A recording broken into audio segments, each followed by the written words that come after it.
Bom dia, gente. Graça e paz no seu coração. Família é uma expressão da natureza de Deus. É impressionante como Deus se expressa, nessa linguagem da família. Eu costumo dizer que Deus é muito mais do que um Deus todo-poderoso. Ele é um pai amoroso. E eu acho muito interessante porque quando a gente estuda um pouco sobre a criação, a Bíblia fala assim: criou, pois, Deus o homem à sua imagem e semelhança. Macho e fêmea os criou. Isso significa que não só individualmente nós somos imagem e semelhança moral de Deus, mas a humanidade, principalmente na revelação da família, é a imagem de Deus. A família é uma imagem de Deus. O conceito de macho, o conceito de fêmea, o conceito de casamento, de família, são inerentes à imagem, à natureza divina. É por isso que quando Deus ele fala sobre abençoar a humanidade, ele usa esse termo com Abraão, ele fala assim: em ti serão benditas todas as famílias da terra. Ou seja, veja bem que a bênção de Deus, ela não está associada, atrelada ao indivíduo, mas ela está associada à funcionalidade da família, ao sistema familiar. Família é a imagem mais plena da natureza divina. E eu gostaria de compartilhar, então, com você um pouco sobre esse princípio que é tão forte, tão fundamental, porque o sucesso de qualquer sociedade, o sucesso de qualquer nação, depende exatamente disso, da funcionalidade do sistema familiar. Para a gente falar sobre família, lógico, tem um ingrediente que é muito importante, esse ingrediente é o amor, e expresso na Lei Áurea. É interessante que Moisés, ele resumiu toda a moral de Deus em 10 leis, 10 mandamentos, decálogo, mas Jesus foi mais além. Você sabe que quanto mais você consegue simplificar a coisa, mais prático ela se torna. Então Jesus, ele resumiu toda a moral de Deus, tudo aquilo que faz os relacionamentos humanos funcionarem nessas 2 leis, que é amar a Deus sobre todas as coisas, amar o nosso próximo como a nós mesmos. Mas muitos de nós temos uma noção um pouco distorcida sobre o amor. Aliás, no mundo de hoje, esse é um dos conceitos que tem sido mais depravados. Por incrível que pareça, o amor tem sido o campo de ação onde o egoísmo mais tem se desenvolvido. Quando se fala em fazer amor hoje, está falando de sexo, de tocar só o corpo, não a alma. Uma coisa totalmente superficial, de autossatisfação, hedonismo. Hoje nós temos essa famosa cultura do hedonismo, que é o prazer pelo prazer. Nós temos uma aversão ao sacrifício, uma cultura do não sacrifício. As pessoas não são mais fiéis ao casamento, elas querem ser fiéis ao sentimento. Eu não sinto mais, então eu te jogo fora, porque eu não sinto mais. Então, é muito importante a gente definir, na verdade, o que é o amor. E de uma forma muito simples, nós podemos dizer que amor não é apenas afeição, como muitos romantizam. Lógico que o amor carrega uma carga de afeição, mas também amor é limites. Limites. Então veja bem, não só afeição, como também limites, mas a justa medida entre afeição e limites. Os limites, a correção, é uma expressão muito importante da paternidade de Deus. Eu acho que até na última vez que eu vim aqui, nós falamos um pouco sobre a correção do pai, não é? Limites vão produzir disciplina, orientação, segurança moral. Afeição produz compaixão, solidariedade, fortalecimento emocional. E o equilíbrio entre afeição e limites é o que define a verdadeira liberdade. Aquela liberdade que não se confunde com libertinagem. A verdadeira liberdade que caracteriza o amor se baseia na aplicação de limites e afeição dosadamente. Veja bem que a dose pode estabelecer a diferença entre a cura e o veneno, não é verdade? A dose certa cura, a dose errada pode até matar. O que eu quero dizer é que amor sem limites é libertinagem e amor sem afeição é legalismo. Tanto a libertinagem quanto o legalismo são elementos altamente tóxicos para a funcionabilidade dos relacionamentos humanos. Então, é muito importante a gente entender esse conceito de amor. E eu gostaria de, bem rapidamente, estudar com você um quadro de valores que é legado aos filhos através dos papéis que os pais devem exercer. Quando a gente fala sobre uma cobertura familiar, a cobertura familiar ela é formada não apenas pelo desempenho do papel do pai, como também o desempenho do papel da mãe, mas também pelo desempenho do papel do casamento, do relacionamento entre eles. Então, o casamento também é uma pessoa plural, jurídica, mas é uma pessoa que tem consciência, tem identidade, tem propósito, que são os atributos que definem uma pessoa. O pai, ele vai comunicar ou deixar de comunicar 3 coisas para os filhos: direção, limites e segurança. Por sua vez, a mãe vai comunicar ou deixar de comunicar também 3 coisas para os filhos: vínculos, nutrição e organização.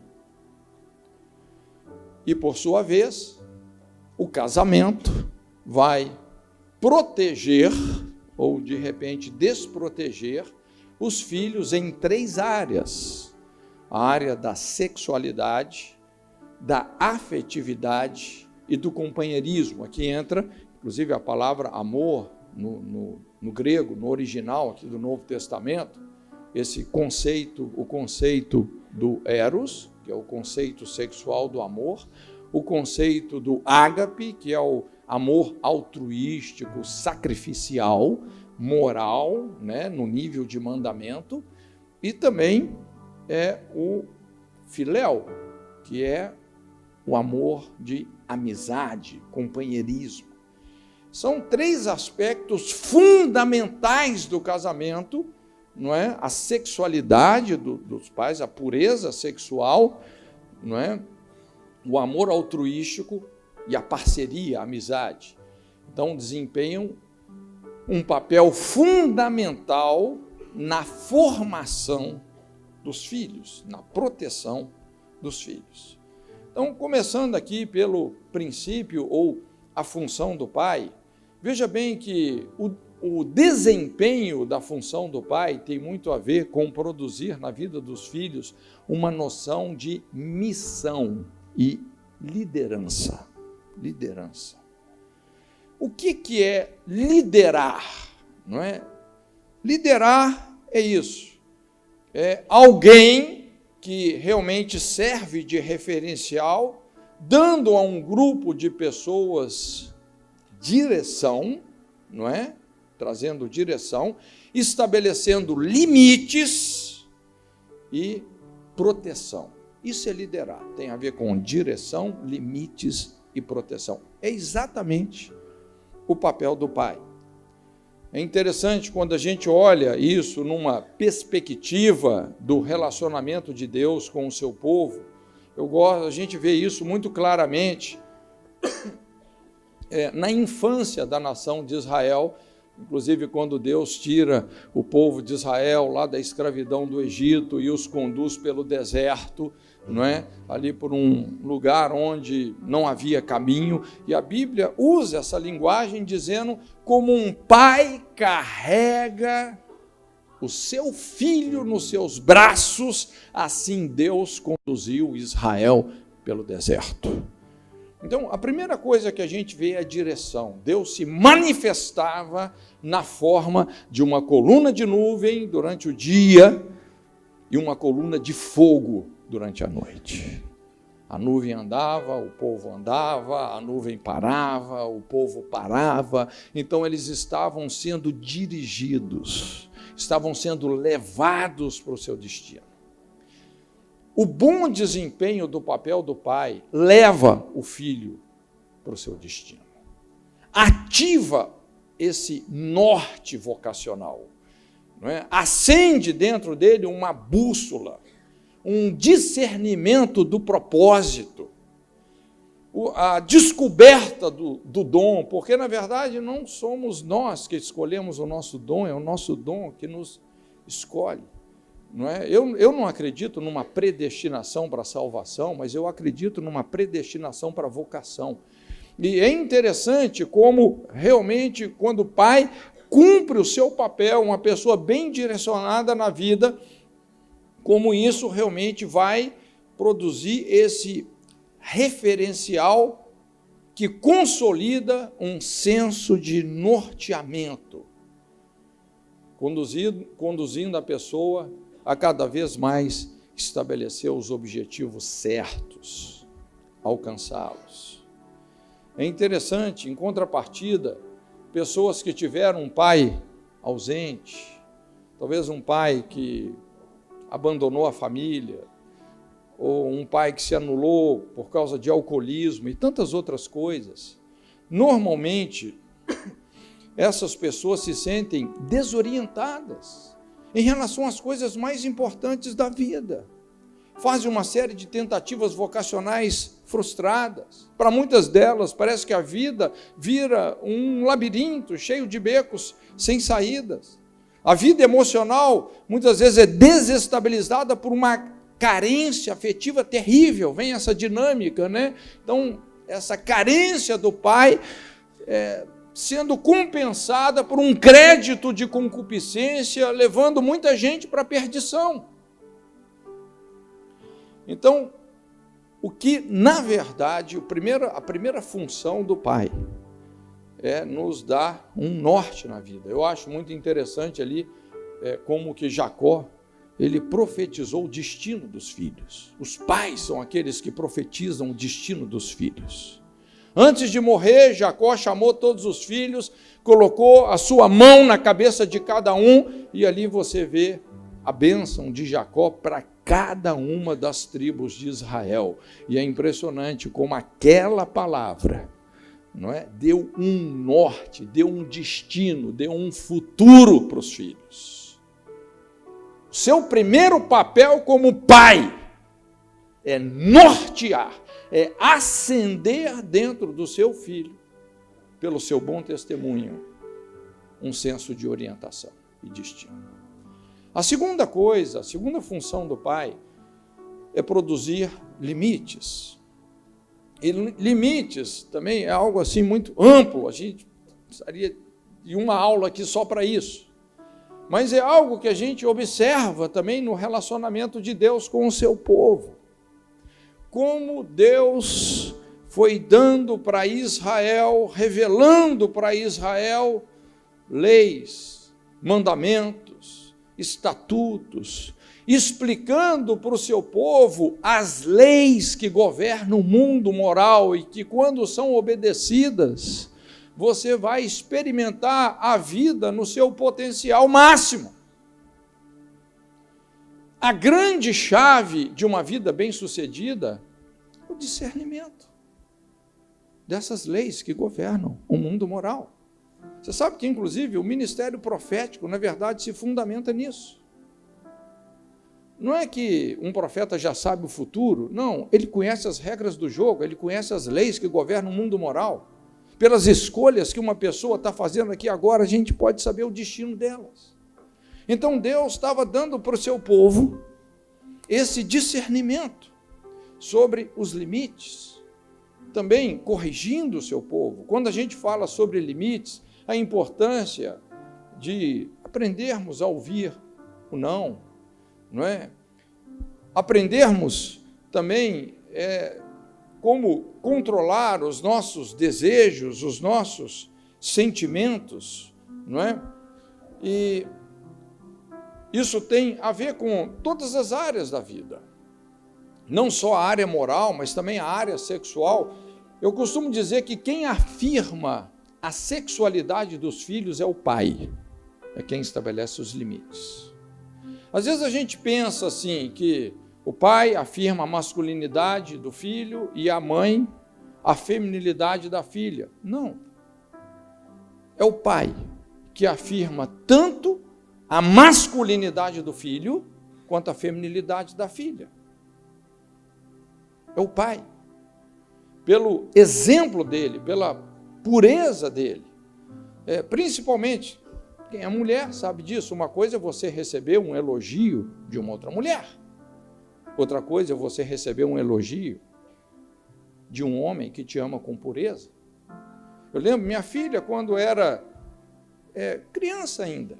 Então, às vezes, ela estava lá, se embonecando no espelho, e eu olhava para ela e falava: Bárbara, você está uma Bárbara, você está uma princesa.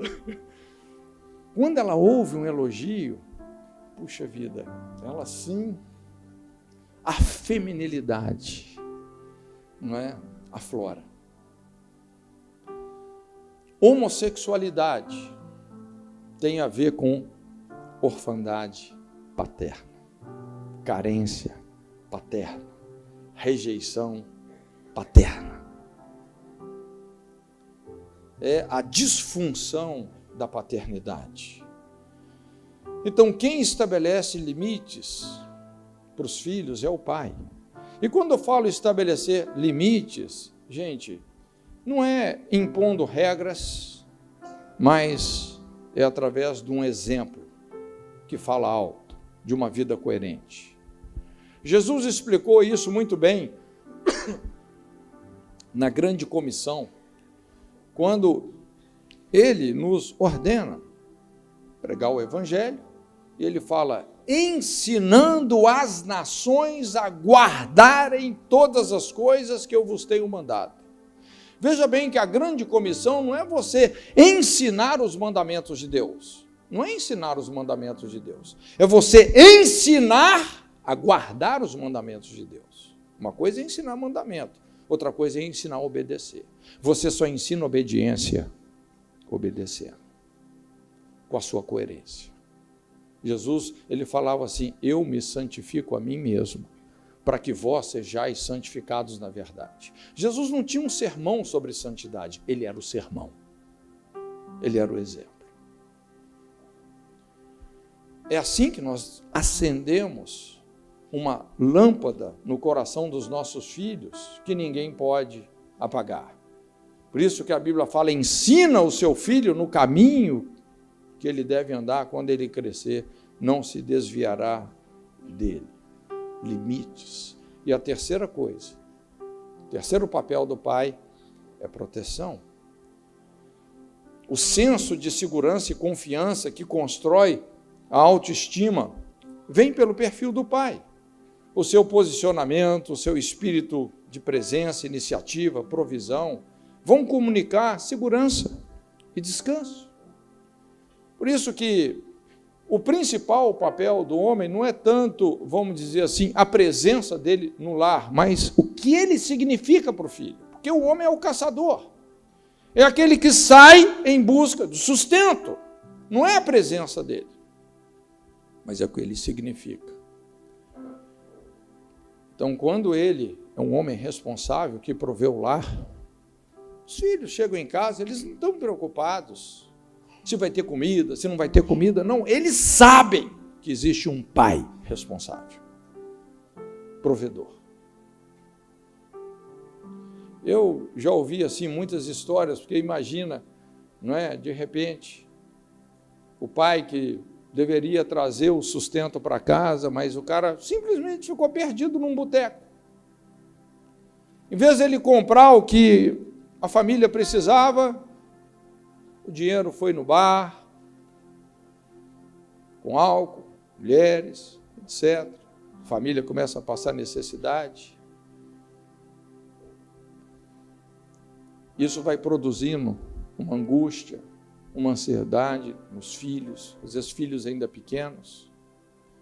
Eu me lembro, uma vez, estava num outro continente, estava ministrando, mas ao mesmo tempo visitando uma equipe missionária. E conversando com essa moça, não é? Ela me procurou, tadinha, ela desabou. Veja bem, uma missionária transcultural. E ela falou assim, olha, pastor, eu preciso confessar que às vezes eu tenho dificuldade até de acreditar em Deus.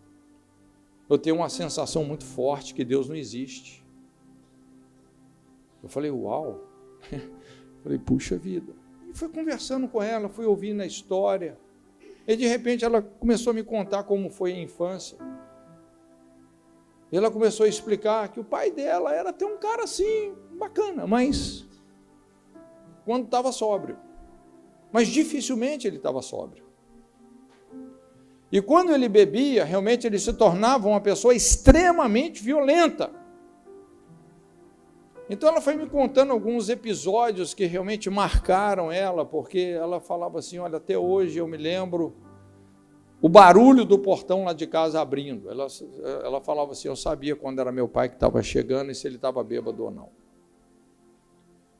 Então, quando ela já sabia que o pai estava bêbado, ela entrava debaixo da cama e dali ela ficava sozinha, encolhida, sofrendo fobias e barulho, briga, gritaria, toda aquela confusão. Ela falando assim, puxa vida, né? Sempre as coisas faltando em casa, as brigas, é porque o pai gastava tudo. Então, eles passando necessidades. Ela falando, eu não consigo acreditar que Deus pode suprir a minha necessidade. Comecei a observar assim o estrago, como isso cavou fundo na sua alma. Segurança. Cada vez que o pai chegava embriagado, aquilo foi inoculando insegurança na vida dela. Me lembro uma vez também ouvindo uma história assim interessante, esse pastor, um pastor muito amigo meu, ele morou muito tempo na América, nessa época ele não era crente, trabalhava lá de pintor, então ele contando que chegou estava lá trabalhando numa casa, pintando as coisas, chegou um menino pequeno, e o menino começou a brincar por ali, começou a mexer nas tintas dele, e ele era meio assim brutão, né? Então ele chegou para o menino e falou assim, moleque, some daqui, senão eu te dou um cascudo. Aí o menino olhou para ele e falou assim, vou chamar meu pai para você. E foi embora, né? Triste. Né? Aí no fim da tarde, ele está vendo o menino passar lá na frente. E quando ele olhou, né? Porque estava de mão dada com o pai, e o pai era baixinho, pequenininho, magrinho. Ele pensou assim, rapaz, se realmente ele fosse chamar o pai dele ia tomar uma surra, cara. Mas na cabeça daquela criança, o pai era o Superman. Você entende o que é referencial? A segurança que ele tinha. Vou chamar meu pai para você. Esse é o princípio do pai. E isso vai construir uma noção de missão, liderança. O princípio e a função da mãe vão trazer uma noção de submissão e apoio. é interessante porque a mãe é a preparação para o nosso relacionamento com o Espírito Santo. Veja bem que a mulher é imagem e semelhança moral de Deus. Por isso, gente, o homem não é superior à mulher, a mulher não é superior ao homem. Ambos, macho e fêmea, são imagem e semelhança de Deus. Tem uma questão, função. A questão aqui é função, não é valor, é função. Mas a mãe é essa preparação para o nosso relacionamento com o Espírito Santo. A figura da mãe comunica descanso, dependência do Espírito Santo. Normalmente, assim, todo esse carisma, né? As pessoas mais carismáticas que eu conheço, elas tiveram realmente um referencial muito bom em relação à mãe, não é? Como que a mãe é intuitiva, carismática, né? Quando nós estamos em perigo, nossa mãe percebe, intui a situação, não é? Quando de repente você está desacreditado, está lá sua mãe apostando em você, às vezes você é uma maior picareta mesmo, está lá, não, meu filho, toma um dinheirinho emprestado. Então, o modelo de autoridade materno é responsável em relação aos filhos pelos elementos que fundamentam uma capacidade administrativa. Nós vamos ver que liderança e administração são coisas muito diferentes. Mas o que é uma boa administração? Administrar tem a ver com a capacidade de estabelecer vínculos, relacionamentos, a capacidade de nutrir esses relacionamentos e também sistemas, e organização, organizar as coisas, as devidas coisas, as devidas pessoas nos devidos lugares. Então, administração tem a ver com vínculos, nutrição e organização. É por isso, assim, que, na verdade, muitas empresas acabaram descobrindo as mulheres, porque eu vou te falar, rapaz, a capacidade que as mulheres têm para administrar, não diria liderar uma empresa, mas administrar uma empresa, dá de 10-0 os homens, muitas vezes, não é? Então, a primeira coisa são os vínculos, não é? Esse é o primeiro papel da mãe, não é?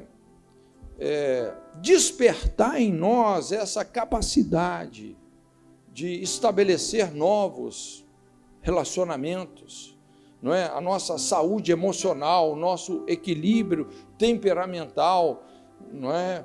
Essa capacidade não só de iniciar os relacionamentos, mas relacionamentos que se tornam sustentáveis. Isso tem muito a ver com o papel da mãe, não é? Em contrapartida, pessoas que tiveram uma mãe ausente ou uma mãe ferida, normalmente desenvolvem problemas crônicos, bloqueios de relacionamento. O que eu observo é que normalmente pessoas extremamente tímidas ou extremamente críticas são respectivamente o subproduto de um relacionamento ausente ou quebrado com a mãe. Às vezes é comum, né, mulheres que sofrem muito no casamento, são traídas, não é? Às vezes sofrem violência e muitas vezes vão se autorresignando e de repente elas começam a descarregar tudo isso na criação dos filhos, não é? E produzindo exatamente problemas de relacionamentos fortes, aquela famosa parábola de Jotão, a parábola do espinheiro, porque um filho que sempre foi tratado de uma maneira muito ríspida, muito crítica, de repente ela se torna assim sem perceber, o comportamento dela fica engessado nesse mesmo padrão de relacionamento, não é? Mas o perfil da mãe, o seu estado de presença, vão determinar a liberdade ou o aprisionamento temperamental na vida dos filhos. Vínculos. Também, um outro papel da mãe é a nutrição. Veja bem que isso, né, essas coisas, elas estão na natureza da mulher. O que diferencia fisicamente a mulher do homem? É isso, a mulher tem um útero, ela tem seios, não é? Ela é uma gestora por natureza, ela é uma amamentadora por natureza. Isso está, né, na configuração da mulher. E nutrição, veja bem, não é só orgânica, mas é emocional, é moral, é espiritual, não é? Nutrição pode ser definido como essa atenciosidade, essa capacidade de exercer cuidado, apoio, uma noção de solidariedade, amor. Isso depende do perfil da mãe.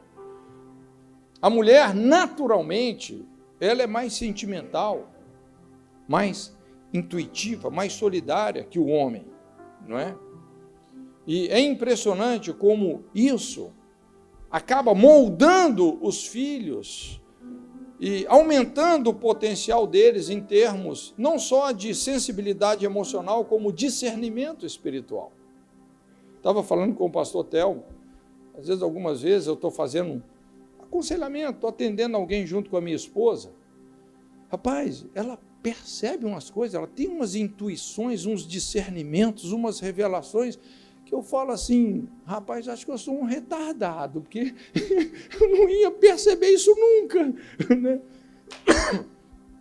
Então é interessante como, assim, a mulher tem uma sensibilidade. Quando sua esposa fala um negócio, eu te aconselho a prestar atenção. Ela está observando algo que você não está conseguindo observar, não é? Os melhores pastores, no sentido funcional do dom que eu conheço, são pastores que tiveram uma mãe muito presente, muito funcional, não é? Que nutriu esse filho com o seu estilo de vida sensível, intuitivo, solidário, caloroso. E também, terceiro papel da mãe é organização. Enquanto o pai governa o lar, a mãe edifica o lar. Ela é a organizadora da casa, provendo esse ambiente de ordem, ao mesmo tempo aconchegante. Então, o princípio da mãe ensina que ela não apenas deve produzir um ambiente físico aconchegante, e olha, impressionante como as mulheres têm um dom para isso, não é? Eu não sei se alguma vez você já foi assim numa casa, num lugar onde só mora homem. Cara, rapaz, é uma confusão. Você acha a cueca dentro do bule de café. Rapaz, é aquela bagunça, assim, aquele furacão. Quando uma mulher chega num lugar desse, em 2 dias está tudo arrumado. É impressionante a capacidade que a mulher tem de organizar, não é? É um dom. Ela é uma adjuntora idônea, né? Essa palavra adjuntora é isso. Ela é administradora, gestora. E idônea, no literal, é aquela que olha nos olhos, de igual para igual, não inferior, capaz realmente de fazer a diferença. Por isso que eu sempre falo, rapaz, uma mulher, quando quer levantar um homem, não tem ninguém como ela. Mas também quando ela quer destruir, eu vou te falar, né? Coitado do Neymar, né?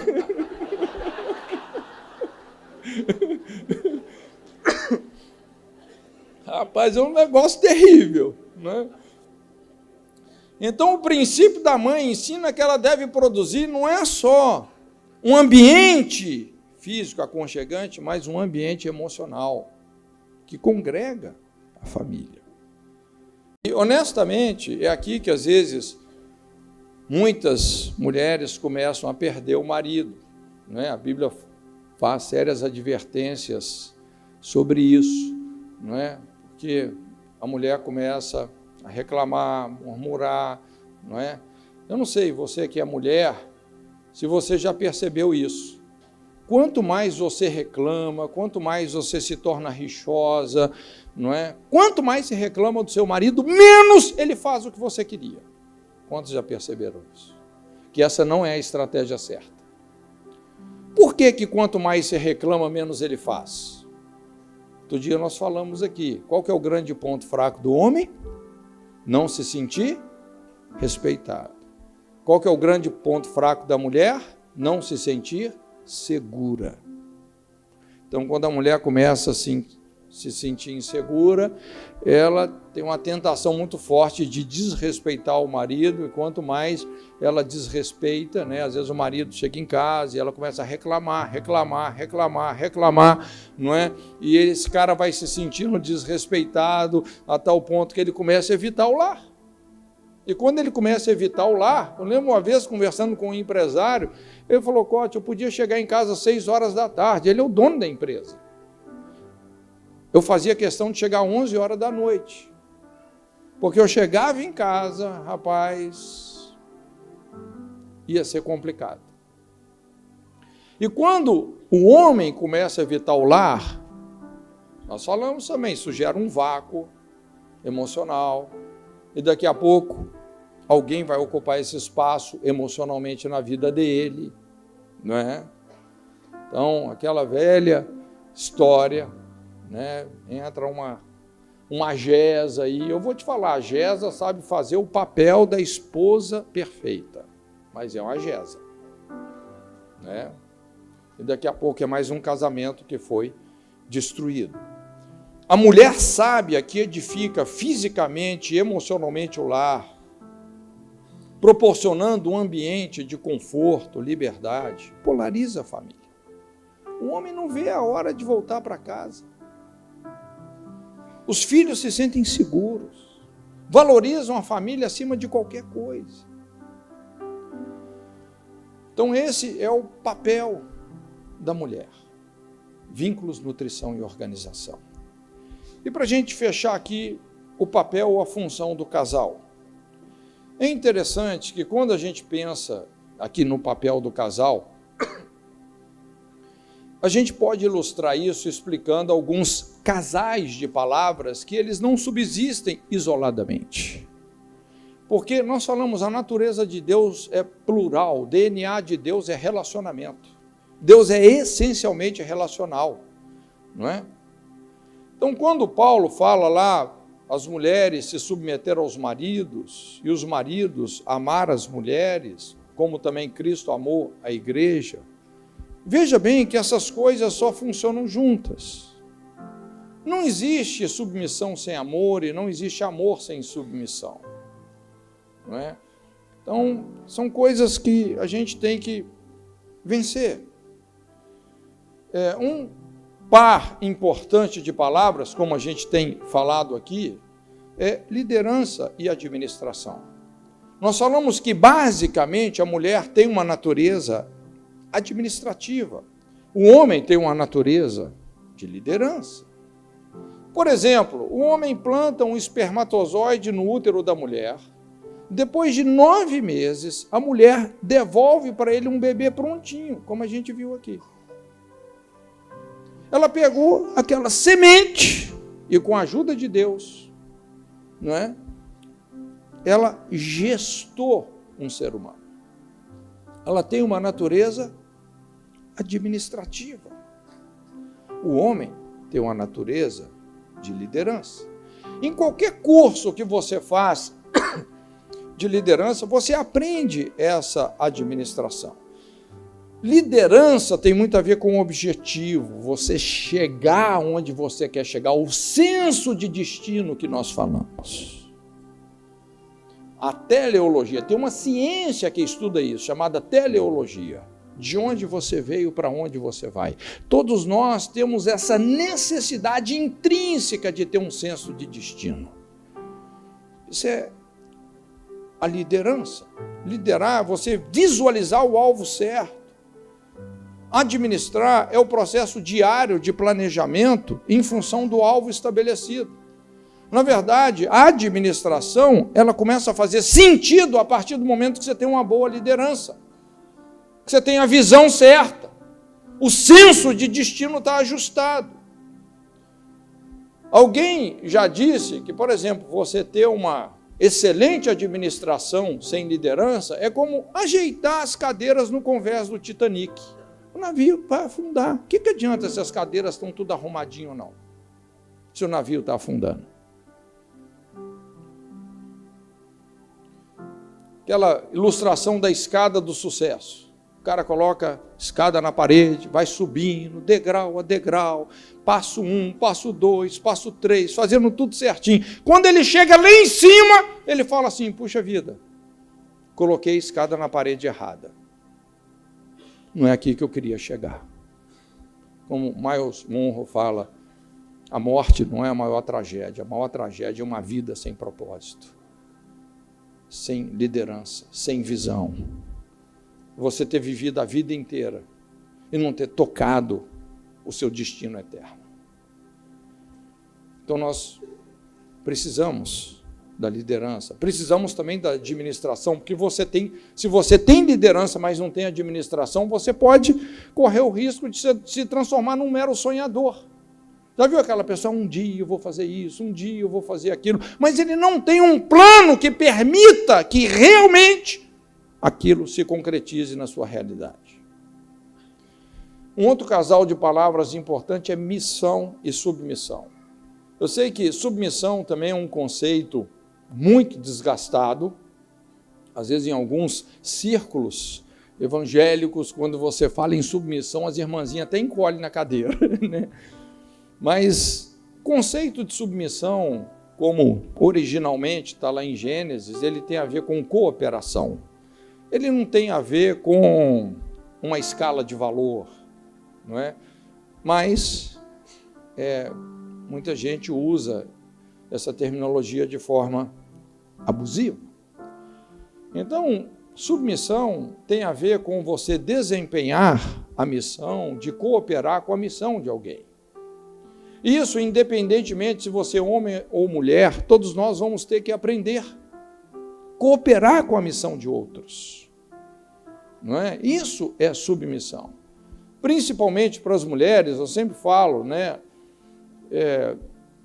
Quando você vai entrar num casamento, antes de você se casar com aquela pessoa, é muito importante você se casar com a missão dela.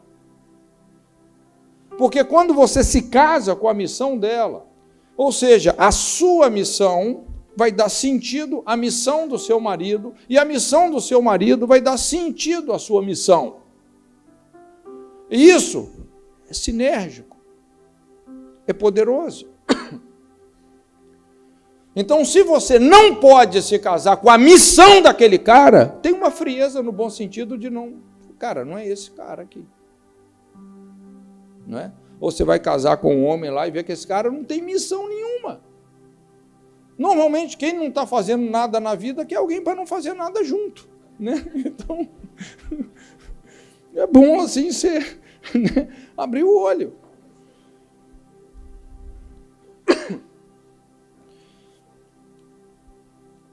A mulher foi tirada do lado do homem, não é isso? Não é atrás de um homem de Deus que tem uma mulher de Deus, é ao lado. Então a mulher tem que andar ao lado. Às vezes eu falo brincando, mas é sério, né? Se você anda atrás, desculpe dizer, mas você é muçulmano, né? Você está numa ideologia aí bem distorcida. Se você anda na frente, você é Jezabel.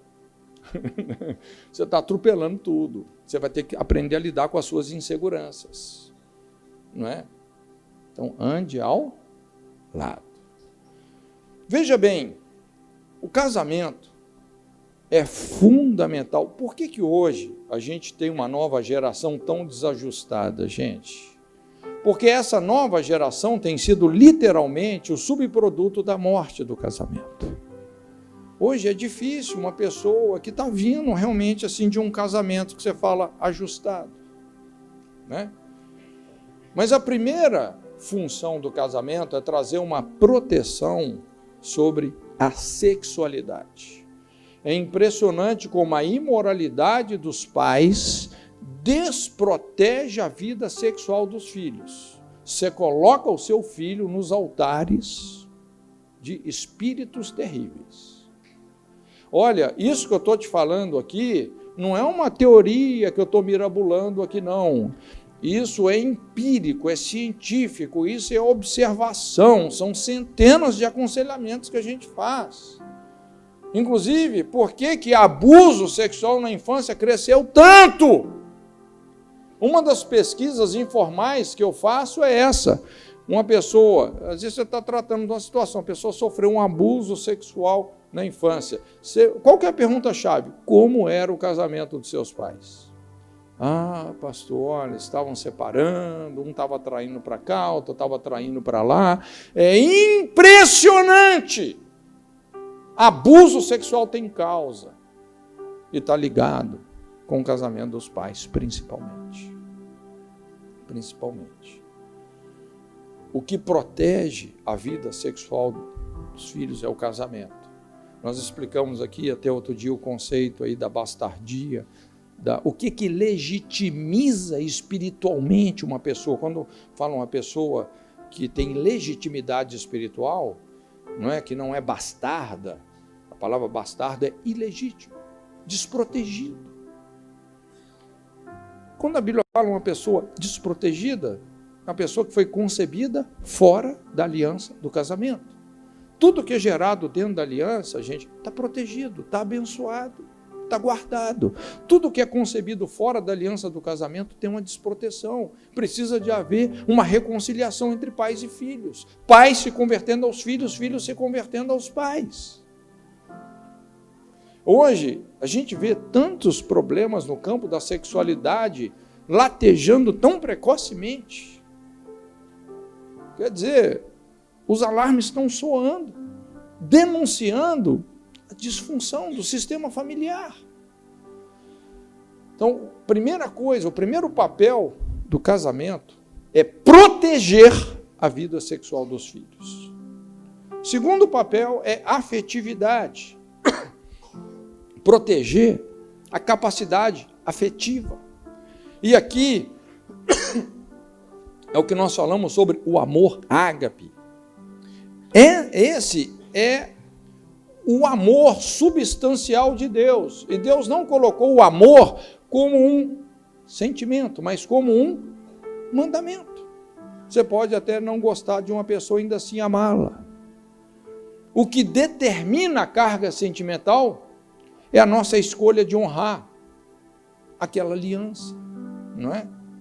Então, o que a gente observa hoje, assim, muita violência começa a entrar exatamente por causa disso. A falta de afetividade, não é?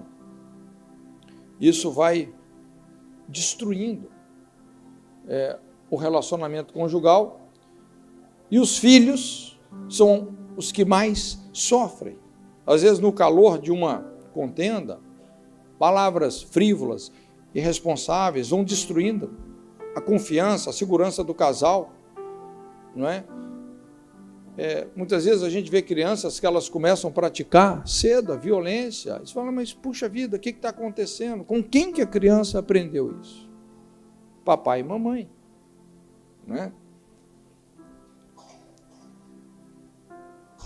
Então, amar é um verbo. Hoje está muito na moda, assim, essa desculpa. Ah, eu não amo mais o meu marido, eu não amo mais a minha esposa. Olha, amar é um verbo, é uma escolha. Se você não ama, então ame, negue-se a si mesmo, honre a aliança que você fez, ame, e você vai recuperar o sentimento que você perdeu. Funciona assim. Você sabe que uma das coisas que me impactou muito no Nepal, porque lá os casamentos são arranjados pelos pais. Isso, puxa vida, soa muito estranho na nossa cultura ocidental. Rapaz, aí eu conversando lá com o pessoal, né, principalmente as mulheres, estava ministrando lá, as irmãzinhas lá, a menina dos olhos de Deus, né, e elas mostrando assim, falando, não, pastor, olha, o nosso pai sabe melhor do que a gente quem que é a pessoa que vai dar mais certo. E elas foram usando tantos argumentos que eu falei, cara, um negócio impressionante. E quando você vê os casamentos lá e os casamentos aqui, os casamentos lá dão muito mais certo do que os casamentos aqui. E é impressionante como o amor, no aspecto sentimental, pode ser cultivado quando vem de um princípio de honra, compromisso, como isso pode ser cultivado e realmente funciona. E o terceiro ponto aqui é o companheirismo, o amor filéu.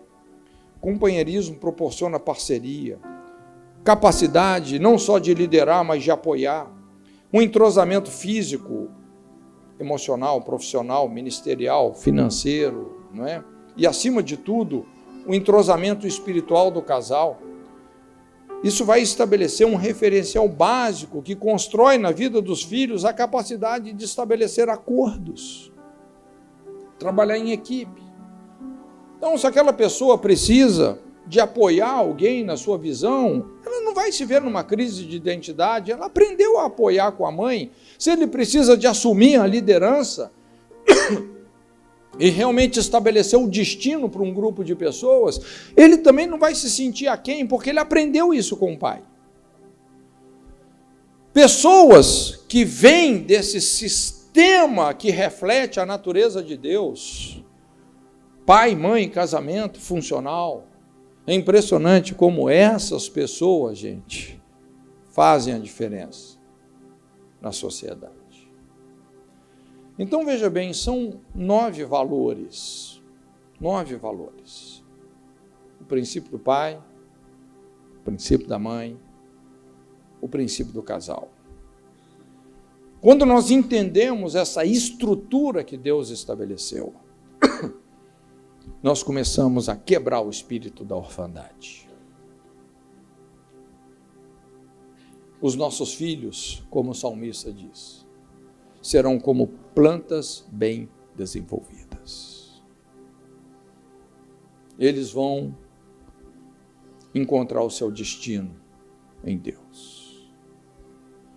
Quando eu coloco isso tudo, aliás, essa aula foi uma coisa que eu fui engendrando exatamente porque são tantas situações que a gente lida, que às vezes você está conversando com a pessoa, às vezes você fala para ela assim, né?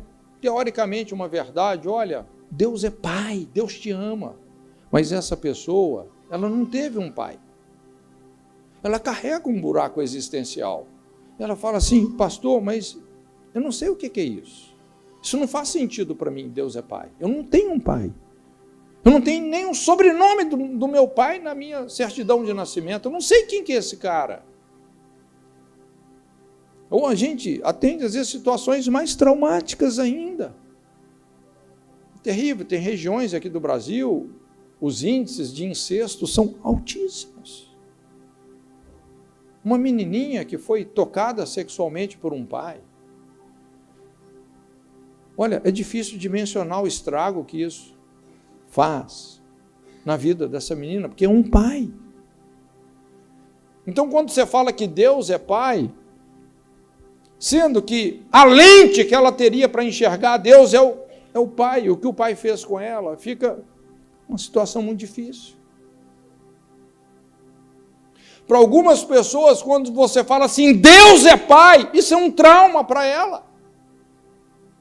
Eu não quero que Deus seja pai. Por isso, muita gente gosta muito de Jesus como um amigo. Não, é meu amigo, Jesus é meu amigo. Não pode falar que ele é pai, mas por mais traumático que esse caminho seja, Jesus disse, eu sou o caminho, a verdade e a vida. Ninguém vem ao Pai, senão por mim. A gente precisa de enfrentar esses traumas. E essa é a grande chave para restaurarmos uma sociedade, para aplainarmos o caminho do avivamento em pessoa. Os pais se convertendo aos filhos. Os filhos se convertendo aos pais. Então curva a sua cabeça um pouquinho.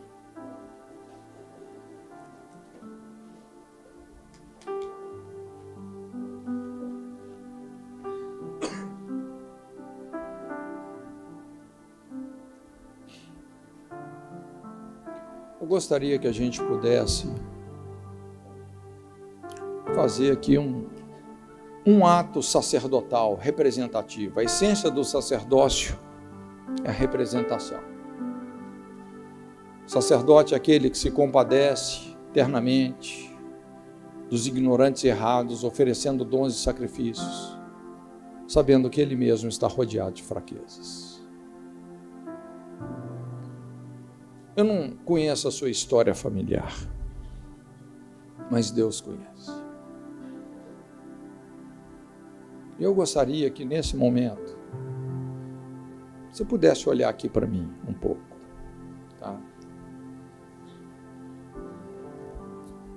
Como eu disse, é um ato sacerdotal. Eu gostaria que você olhasse para mim como se eu fosse o seu pai. É uma representação. É um enfrentamento importante. E como pai, eu quero te pedir perdão. Quero te pedir perdão por toda dor, por toda frustração que eu causei na sua vida, toda mágoa. Eu quero te pedir perdão por todas as formas de desproteção, quando eu te desprotegi.